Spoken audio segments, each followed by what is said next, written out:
And let's talk about the Hornets first. I think every Hornets fan has smashed the panic mode button, the panic button on them, because it is the button's broken because I've hit it 10,000 times. Let me tell you, I didn't just smash the panic button. I smashed my fucking controller last night because I just could not believe what I watched. Like, honestly, I couldn't understand.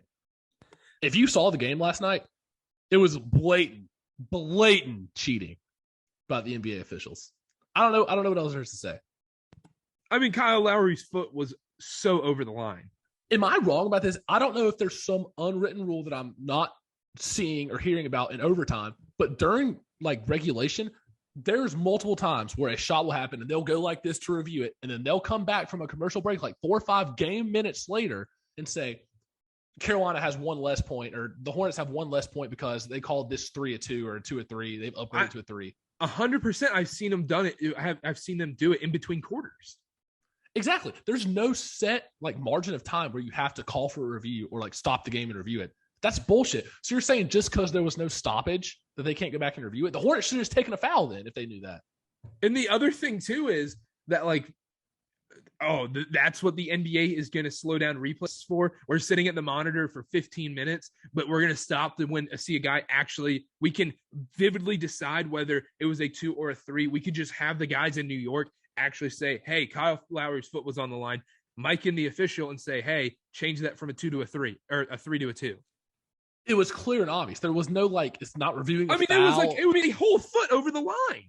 And like that play in particular didn't stop play. So it's not like a foul being reviewed or like an out of bounds call being reviewed. It's an actual shot that counted anyways, but that's routine. They consistently change a 2 to a 3 or a 3 to a 2 during regulation. There's no margin of time ever mentioned. There's not like, if they don't stop nobody ever says if they don't stop the game in the next 2 minutes, like this is going to stay. I've never heard that.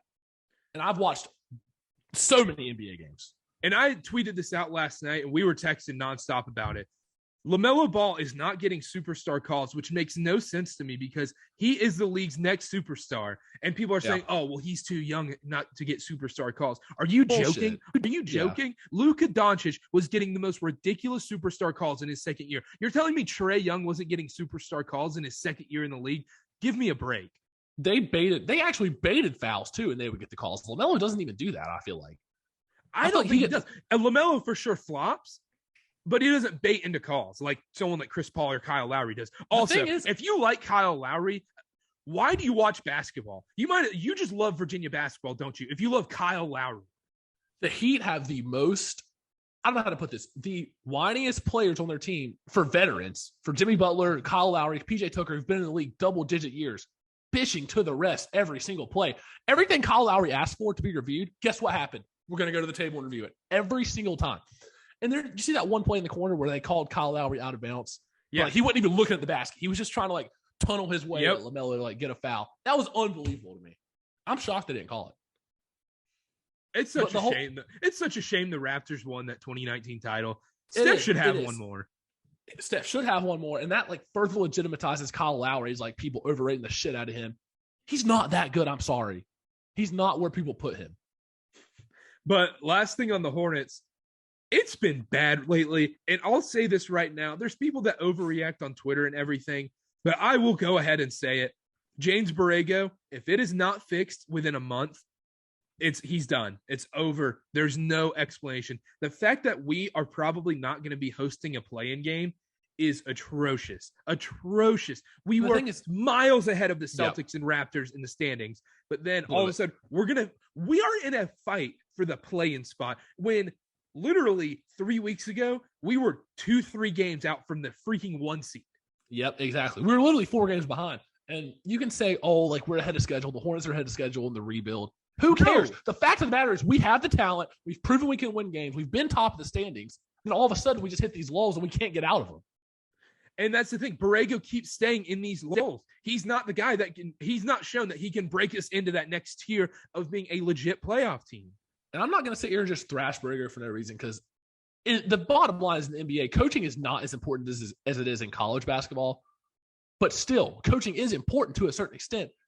And for Barrego, at least, if we're not in the actual playoffs this year, I think it has to be over. I'm willing to give him to the end of the year to see. But, like, we've talked about it countless times. He might just not be that guy.